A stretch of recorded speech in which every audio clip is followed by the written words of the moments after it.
O ito, natapos din. Di ba noon ayaw umikot? Kasi nag-stack up. Ngayon, palagay ko, nakalibre rin sa pambili. Mayigit na rin to eh. Mahal din to eh. Use. 50.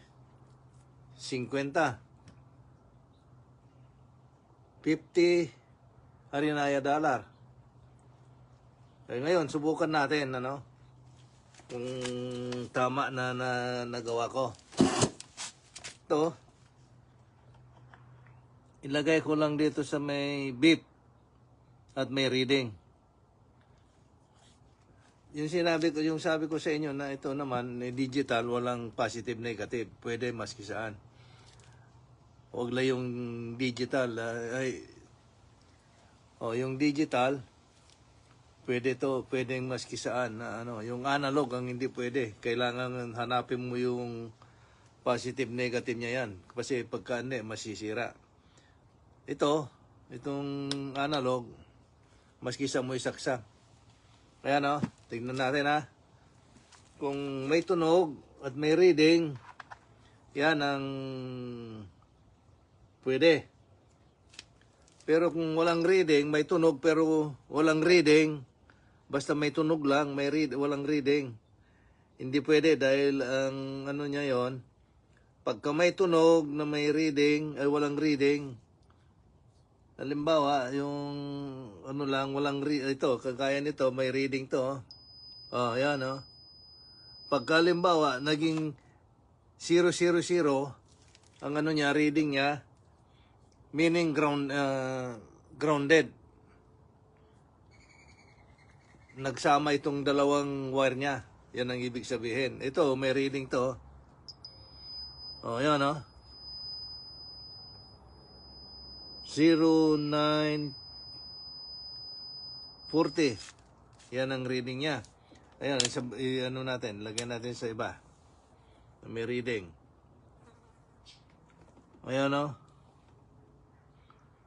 Yan. Ayos yan. Pagka naging 00 yan, hindi pwede. Yan. At ngayon, di ba ang problema niya noon na sinabi ko, hindi mapihit. Ayun ito na Ang ginawa ko, tinanggal ko ito. Tinanggal ko lahat. Ito lang natira. Nag-stack up dito, itong bearing niya, nag-stack up. Ito, tsaka yan. Kaya ang ginawa ko, tinanggal ko yung mga bearing. Tapos inilagay ko yon, pwede na. Yon. Ayun, subukan natin dito ngayon sa talagang motor.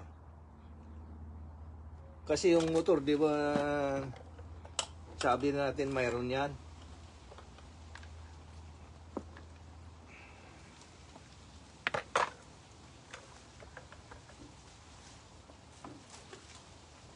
Ayos naman to, di ba? Yung motor niya. Kaya ngayon, titignan natin kung pwede.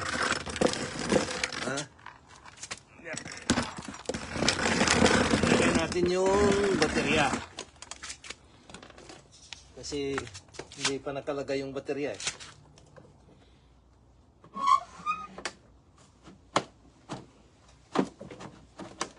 Yun. Tapos, ang gawin natin is, abot kaya dito? Oh man, kaya kaabot para makita lang yung hindi makaabot.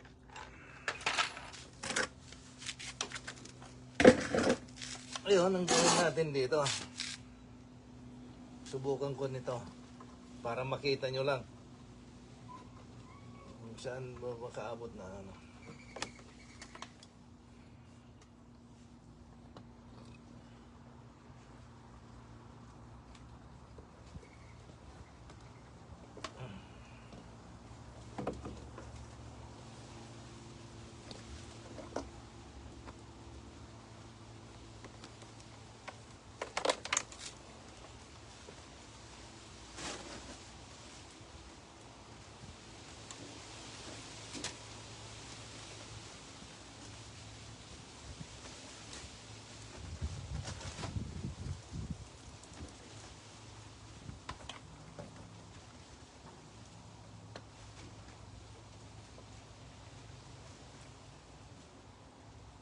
makita lang kung andar o hindi.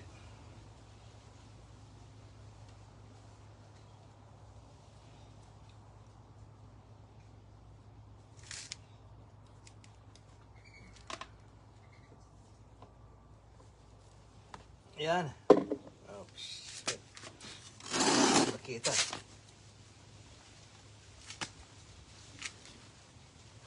Ito. Yan. Makita nyo ba?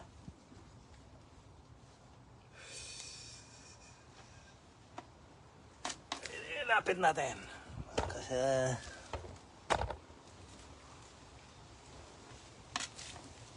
para makita ninyo na ayos na. Ayan ha. Ayan, pindutin ko yung switch niya. Yung sa pag ano lang, sa transmission. Ayan, narinig mo? Narinig mo yan? Ibig sabihin, ayos na. Ha? Yun. Ngayon,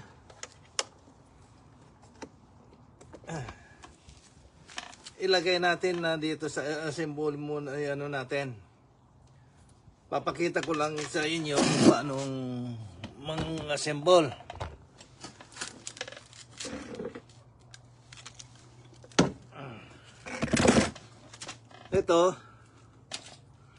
Ito yung case niya. Ayan o, ito. Lagay lang dito.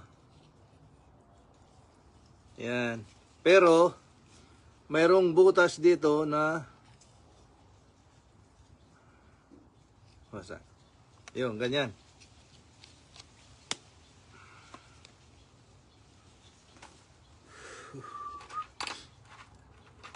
Kaya mas maganda, ilagay mo dito yung tornilyo na mas mahaba. Kasi papasok doon sa may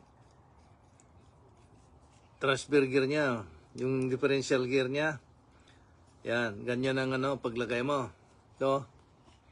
Tapos may rito. Yung wire niya, ganyan. Ganyan mo.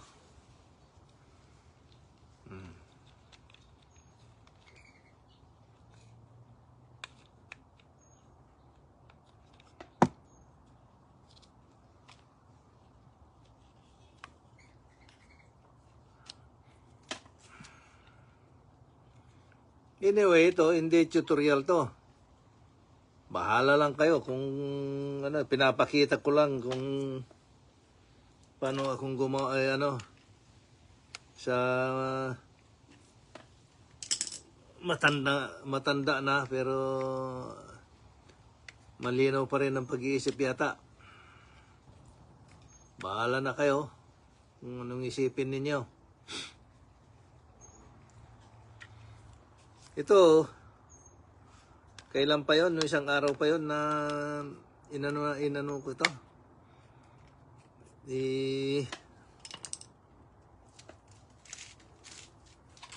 Kinalas ko. Sawa ng Diyos, may babalik ko pa naman yata. Na walang problema. No way. No way, not this one. See? Hindi ganyan ang niya, ang paglagay nito.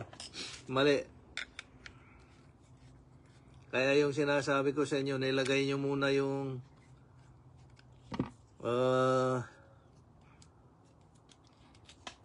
tornilyo niya para makasiguro kayo na nasa right position kayo.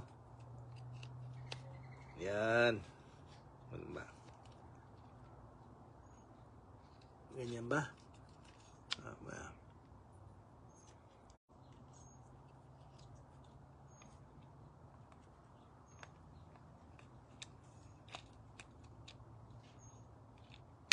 Hindi ah. Oh, hindi.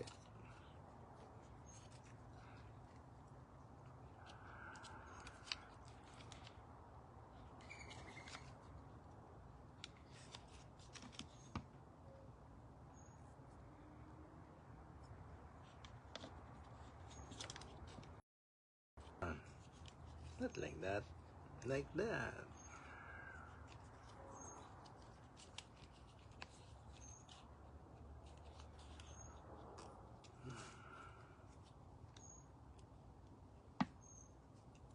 Happen.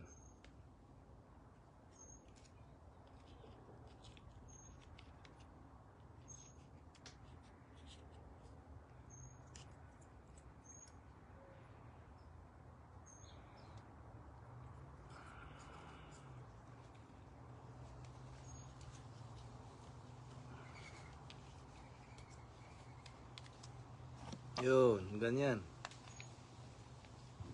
Yan na ba? Hindi pa. Yan.